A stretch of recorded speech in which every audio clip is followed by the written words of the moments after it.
Hello guys, आपका मेरे channel smart study में स्वागत है। आज हम डायरेक्टरेट ऑफ एजुकेशन की तरफ से दी जाने वाली वर्कशीट नंबर 26 करेंगे, जो कि क्लास 8th की है और सब्जेक्ट है सोशल साइंस। ये वर्कशीट 29 अक्टूबर 2021 की है। तो आइए शुरू करते हैं आज की worksheet. The Indian constitution, making of Indian constitution. During the freedom struggle the nationalist has devoted a great deal of the time imagine and the planning what a free India would be like. जब हमारा देश आज़ाद हुआ उसी समय जो nationalist थे, जो बड़े बड़े राजनेता थे, हम ऐसा कह सकते हैं, वो उनके मन में ये था कि जब इंडिया फ्री होगा तो वो किस तरह का इंडिया बनेगा, वो इमेजिन कर रहे थे, प्लानिंग कर रहे थे। Under the British they had been forced to be obey rule and they had very little role in making. अब जब ब्रिटिश के अंडर में था इंडिया, उस समय जो इंडियंस के रोल था सरकार के लिए वो बहुत कम था, और वो क्या थे, एकदम फोर्सफुली उनसे काम करवाया जा रहा था। तो वो इन सबसे फ्री होना चाहते थे और अब चाहते थे कि एक ऐसा आज़ाद भारत बनाए जिसमें क्या हो, सब कुछ, सब लोग क्या हो, फ्री हों अपना काम करने के लिए, कोई बाउंडेशन ना दी जाए। तो देखिए, a long experience of the authorities rule under the colonial state convinced in the India free India should be a democracy in every should be treated equally and allowed to participation in government. अब इसके लिए बहुत लंबे experience के साथ में जो राजनेता थे, उन्होंने ये डिसाइड किया जो फ्री इंडिया होगा वो कैसा होना चाहिए। एक्चुअली में डेमोक्रेसी होनी चाहिए, राजतंत्र, मतलब राजतंत्र नहीं होना चाहिए, लोकतंत्र होना चाहिए कि सब अपने काम करने के लिए फ्री हो, सब क्या हो, इक्वल हो, सबको इक्वालिटी मिले, और सब क्या हो, गवर्नमेंट के अंदर सब लोगों का पार्टिसिपेशन। उन्होंने ये तो डिसाइड कर लिया था कि जो फ्री इंडिया है वो कैसा होगा, डेमोक्रेट होगा। वहाँ पे क्या होगा, कोई भी वो नहीं चलेगी, वहाँ पर कोई भी राजतंत्र नहीं होगा, जैसे कि अभी तक वो दबते आ रहे थे ब्रिटिश से, उस तरह से यहाँ पर अब कुछ नहीं होगा। when remain to be done that this work out of the way which is a democratic government would be set up in India. और इसीलिए उन्होंने एक नींव तो रख दी थी कि हम जो इंडिया बनाएंगे वो कैसा बनाएंगे, डेमोक्रेटिक गवर्नमेंट होगी और डेमोक्रेटिक इंडिया बनाएंगे।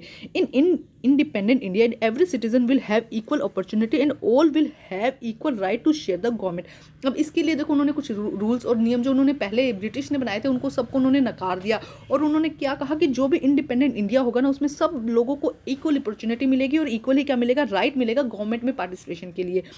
But for our country with so many variation, this work was not under the control by one man. अब देखो, ऐसा तो है नहीं कि बोल दिया और बोलने से काम हो जाएगा। ये काम क्या था, बहुत बड़ा था, और इसमें क्या थी, बहुत सारी प्रॉब्लम्स आ रही थी। ये किसी एक इंसान से ये काम हो नहीं सकता था कि वन मैन कह दे कि वन मैन सारा जो कॉन्स्टिट्यूशन है या जो संविधान है वो बना देगा, तो ऐसा पॉसिबल नहीं था।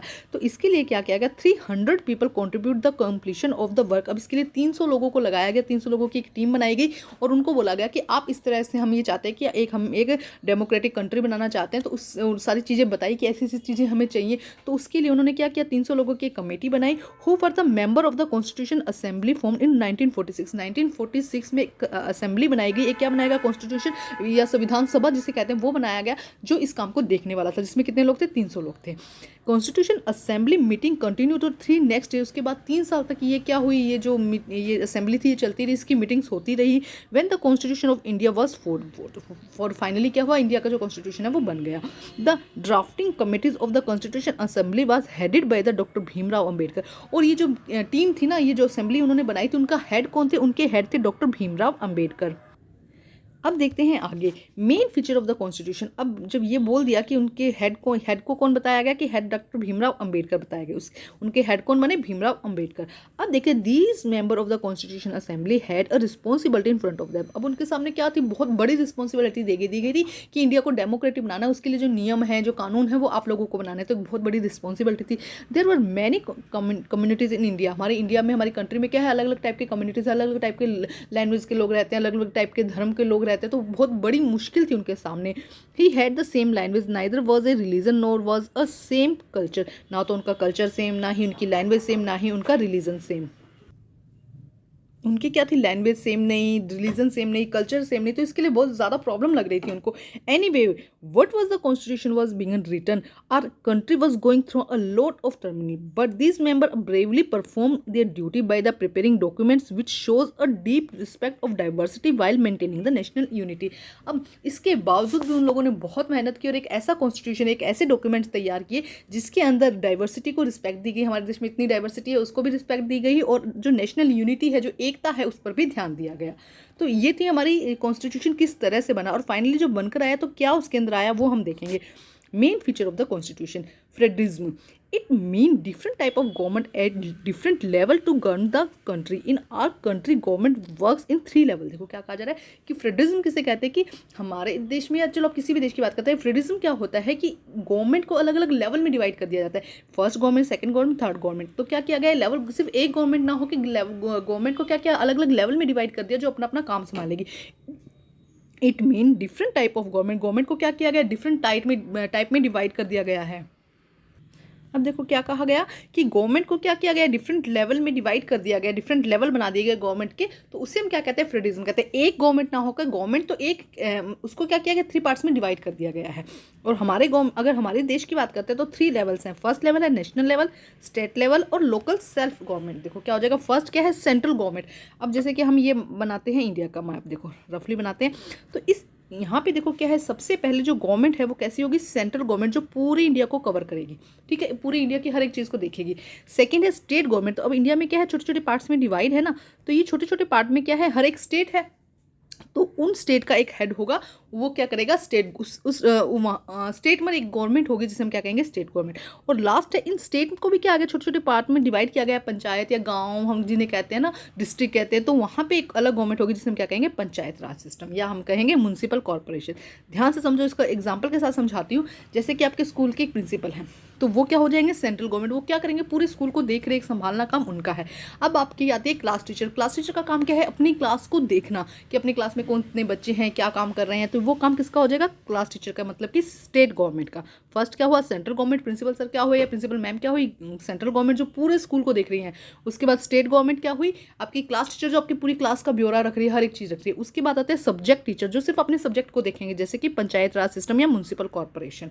तो देखो जैसे कि ये एक एरिया बनाया हमने, ये देखो ये हम ये बनाते हैं, ये एक एरिया बनाया, यहाँ पे क्या हुआ, छोटे छोटे स्टेट्स हो गए, ठीक है। इन छोटे छोटे स्टेट के अंदर भी क्या हो गए, छोटे छोटे पंचायत या जिसे हम कहेंगे गांव हो गए, तो ठीक है। तो सेंट्रल गवर्नमेंट क्या करेगी, सेंट्रल गवर्नमेंट क्या करेगी, इस पूरे एरिया को देखेगी, ठीक है। उसके बाद में हम करें, जो स्टेट गवर्नमेंट है वो सिर्फ अपने स्टेट को देखेगी, और लास्ट में जो म्युनिसिपल कॉर्पोरेशन है वो अपने एरिया को देखेगी। तो इस तरह से ये क्या है, 3 लेवल में डिवाइड हो गया, जिससे कि हर एक पोर्शन को अच्छे से देखा जा सके, ठीक है। अब देखते हैं आगे क्या कहा गया है। आगे हम देखते हैं कि क्या कहा गया है। अब दी गई है एक्टिविटीज, जिसे हम समझते हैं। देखो पहले ये समझते हैं, the reason of this that the large country like India all state have admonished right to take decision to central issues, these are some list that the constitution has clarified of this issues. अब देखो क्या कहा गया कि India बहुत बड़ी country है, हर एक पोर्शन पे सेंट्रल गवर्नमेंट का देख पाना क्या है, मुश्किल है। इसलिए क्या किया गया, छोटे छोटे पार्ट्स में डिवाइड कर दिया गया, जिससे कि सब जगह क्या हो सके, पूरा विकास हो सके। कोई ऐसा ना, अब देखो बड़ा एरिया है तो हो सकता है कोई कोना रह जाए, लेकिन अगर वो पंचायत के राज में होगा तो वो उसको चेक कर लेगा ना। तो इसीलिए क्या है, सब जगह समान विकास हो सके, इसीलिए ये जो हमारा जो 3 लेवल में डिवाइड की गई है। अब यहाँ पे 2 एक्टिविटी दी गई है जो कि बहुत ज़्यादा इंटरेस्टिंग है। Write the name of your nearby bank, school, dispensary, hospital, police station, MP, MLA, councillor and the find the level of government they work in. Okay, देखो क्या करना है आपको, अपने घर के पास जो कोई बैंक हो, स्कूल हो, डिस्पेंसरी हो, हॉस्पिटल हो, पुलिस स्टेशन हो, MP और MLA का आपको नाम पता करना है। ये काम आपका खुद का है, क्योंकि इससे रिलेटेड जो ना पहले भी काफ़ी क्वेश्चंस करवा चुके हैं, जिसमें MLA और MPs के नाम मैंने आपको बताए हैं। आप अपनी SST की वर्कशीट को अगर पीछे से देखेंगे, जो नोटबुक आपने लगाई है उसमें पीछे कुछ वर्कशीट्स में पेन मैंने ऐसा काम करवाया है, तो आप वहाँ से चेक कर सकते हैं। तो अब ये काम किसके अंडर करते हैं, तो हम ये देखते हैं। तो आइए देखते हैं किसके अंडर काम करते हैं। सबसे पहले हमें ये समझना है। देखो सबसे पहले लेते हैं स्टेट गवर्नमेंट। स्टेट गवर्नमेंट के अंदर क्या काम करता है, जो बैंक है वो क्या करते हैं, स्टेट गवर्नमेंट के अंदर काम करते हैं। जो KV स्कूल होते हैं वो कहाँ पे आते हैं, स्टेट गवर्नमेंट के अंदर आते हैं। उसके अलावा जो MPs हैं, ठीक है, वो कहाँ पे आते हैं, वो जो है वो कहाँ पे, जो MLAs है, सॉरी, जो MLAs हैं वो कहाँ आते हैं, सेंट्रल गवर्नमेंट के अंदर काम करते हैं, ठीक है। उसके बाद नेक्स्ट देखो, नेक्स्ट हम क्या कह सकते हैं यहाँ पर, देखो डिस्पेंसरी जो है, हॉस्पिटल्स है, पुलिस स्टेशन, या हम कहेंगे ये जो यहाँ ये कह सकते हैं डिस्पेंसरी और हॉस्पिटल कहाँ पे आते हैं, स्टेट गवर्नमेंट के अंदर आते हैं। इनमें से कुछ डिस्पेंसरी और हॉस्पिटल भी कहाँ है, सेंट्रल गवर्नमेंट के अंदर भी है। पुलिस स्टेशन कहाँ आता है, पुलिस स्टेशन, एक सेकंड देखो दोबारा से बनाते हैं हम, ये देखो बैंक, स्कूल, ये कहाँ पे आ गए, ये सब आ गए सेंट्रल गवर्नमेंट के बाद में। नेक्स्ट देखते हैं स्टेट गवर्नमेंट में क्या आ जाएगा, डिस्पेंसरी और हॉस्पिटल आ जाएंगे। ठीक है। उसके बाद में पुलिस स्टेशन कहाँ पे आ जाएगा, पुलिस स्टेशन भी आ जाएगा सेंट्रल गवर्नमेंट में, पुलिस स्टेशन भी कहाँ पे आ जाएगा, सेंट्रल गवर्नमेंट में। ठीक है। जो एमपीज है वो क्या हो जाएंगे, म्यूनसिपल कॉर्पोरेशन में हो जाएंगे। ठीक है। तो ये एक एक्टिविटी है जो पहले भी करवाई जा चुकी है, तो आप वहाँ से भी चेक कर सकते हैं। उसके बाद एक्टिविटी नंबर 2 देखते हैं, नेम द काउंसलर। अपने आसपास के एरिया का काउंसलर, एमएलए और एमपीज के नाम बताने हैं। आप पिछले वर्कशीट में देखकर इसको कर सकते हैं। And find out their level, आपको उनका लेवल देखना है कि कौन सा लेवल किसका है। तो देखो क्या हो जाएगा यहाँ पे, एमपी क्या हो जाएंगे, एमपी हो जाएंगे यहाँ पर, ये हो जाएंगे म्यूनसिपल कॉर्पोरेशन के, एमपी किसके हो जाएंगे, म्यूनसिपल कॉर्पोरेशन के हो जाएंगे। एमएलए कहाँ हो जाएंगे, स्टेट गवर्नमेंट के, और काउंसलर कहाँ से हो जाएंगे, ये हो जाएंगे सेंट्रल गवर्नमेंट से। तो ध्यान से समझ के इसको अच्छे से आपको करना है। ठीक है। एक सेकेंड, हम यहाँ काउंसलर हो जाएंगे, ध्यान से समझो, म्यूनसिपल कॉर्पोरेशन से हो जाएंगे, एमएलए हो जाएगा स्टेट गवर्नमेंट से, और जो एमपी है वो हो जाएंगे स्टेट एंड सेंट्रल गवर्नमेंट से। ध्यान रखिएगा, यहाँ पे भी कीजिएगा, एमपी जो है वो हो जाएंगे स्टेट गवर्नमेंट से, एमएलए हो जाए, एमपी जो हो जाएंगे सेंट्रल गवर्नमेंट से। ठीक है। ये हो जाएंगे सेंट्रल गवर्नमेंट से, एमएलए हो जाएगा स्टेट गवर्नमेंट से, और जो काउंसलर है वो हो जाएगा यहाँ पर म्यूनसिपल कॉर्पोरेशन से। ध्यान रखेंगे। ठीक है। तो ये एक्टिविटीज़ है, इसको आप इंटरेस्ट के साथ नेट पर सर्च करके कीजिएगा। अब देखते हैं क्वेश्चन आंसर। देखो क्वेश्चन नंबर 1 में क्या कहा गया है, ध्यान से समझते हैं। What challenges were faced by the Constitution Assembly in making Constitution? Constitution बनाने के लिए जो असेंबली थी उसको क्या क्या चैलेंजेस फेस करने पड़े। तो आइए देखते हैं इसका आंसर। तो देखिए क्या आंसर होगा, आंसर नंबर 1 पॉइंट क्या बनेगा, challenges of maintaining unity of diversity. एकता, विविधता में एकता बनाए रखना, यही तो मेन था ना, यूनिटी इन डाइवर्सिटी। डाइवर्सिटी में क्या है, एकता बना के रखना। फर्स्ट चैलेंज ये था। Challenge the equability development of the country, सभी जगह समान तरह का विकास हो सके। रिलीजन डाइवर्सिटी, और थर्ड क्या है, रिलीजन डाइवर्सिटी की मतलब अलग अलग धर्म है ना, उनकी डाइवर्सिटी को भी मेंटेन किया जा सके। तो ये है फर्स्ट क्वेश्चन का आंसर। अब देखते हैं नेक्स्ट क्वेश्चन। क्वेश्चन नंबर 2 देखिए, what do you understand by the federalism. Federalism से आप क्या समझते हैं। तो देखो यहाँ पे आंसर दिया गया है, आंसर नंबर 2 हो जाएगा, it mean different type of government on different level of the governor of the country. तो ये हो जाएगा सेकेंड का आंसर। क्वेश्चन नंबर 3 देखो, how many level of government there are in our country. हमारे country में कितने लेवल हैं, तो बताओ, फटाफट बता सकते हैं। इन आर कंट्री आंसर नंबर 3 हो जाएगा, इन our country government work and 3 level, central, state government and panchayat Raj system या म्यूनसिपल कॉर्पोरेशन। तो ये हो जाएंगे आंसर नंबर 3 का आपको। ठीक है, यहाँ से लेके यहाँ तक।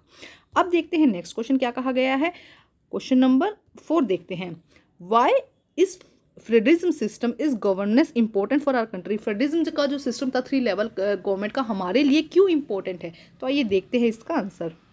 तो देखिए आंसर क्या होगा, the system of federalism is our countries important for country diversity.